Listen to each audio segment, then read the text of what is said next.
अस्सलाम वालेकुम दोस्तों, कैसे हैं? क्या हाल चाल है आपके? उम्मीद करता हूँ आप बिल्कुल ठीक ठाक होंगे। 1 अप्रैल सन 2025 और दिन आप खुद गैस करें कौन सा है। आज वैसे ओमान के अंदर ईद का सेकंड डे है और फ़र्स्ट डे के हवाले से जो सी बीच के हवाले से आपके साथ एक छोटी सी वीडियो जो है वो शेयर की थी। और इस वक्त हम मौजूद हैं कहाँ पर जी? ये है जी रेम गार्डन मतरा कॉर्नर से थोड़ा सा आगे, यहाँ पर ये अटैच होता है।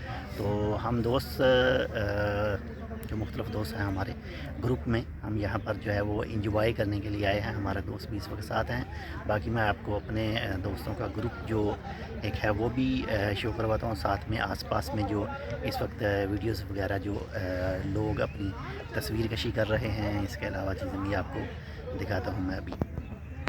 हाँ जी, तो आप नज़ारा यहाँ का देख सकते हैं रियाम गार्डन का, बहुत ही खूबसूरत नज़ारा है। और ये हैं जी हमारे तमाम दोस्त। सबसे पहले हैं जी यासर, इमरान, ये आपको लगेगा तो खान, लेकिन खान नहीं, पंजाबी है ये। और ये हैं जी हमारे हसनैन साहब और बहुत ही प्यारे मोहतरम भाई मोहम्मद यकूब। और इसका आपने नाम खुद गैस करना है, इसको आपने देखा होगा कहीं ना कहीं।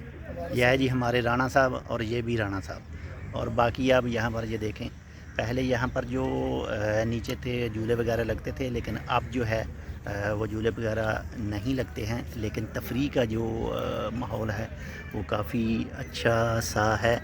अगर किसी की भी फ़ोटो वीडियोज़ इसमें शामिल हो तो उसको कोई एतराज़ हो तो वो भाई कमेंट कर सकता है। कमेंट करके जो है वो अपना रीज़न बता सकता है। बाकी एंजॉय कीजिए आप जहाँ पर भी इस वक्त हैं। लेकिन एंजॉय में ये लाजमी याद रखिएगा कि आपकी एंजॉय से कोई दूसरों को नुकसान वगैरह जो है वो ना हो। अपना भी ख्याल रखिएगा, आपके साथ जो अटैच है उनका लाजमी ख्याल रखिएगा। और हमारे लिए आपने इस चैनल टेक विद उर्दू को सब्सक्राइब कर लेना है। बाकी इंशाल्लाह आपके साथ मज़ीद वीडियोज़ जो मालूमात के हवाले से वो अपलोड करते रहेंगे। मिलते हैं आपसे दूसरी अपडेट के साथ, तब तक के लिए अल्लाह हाफ़िज़।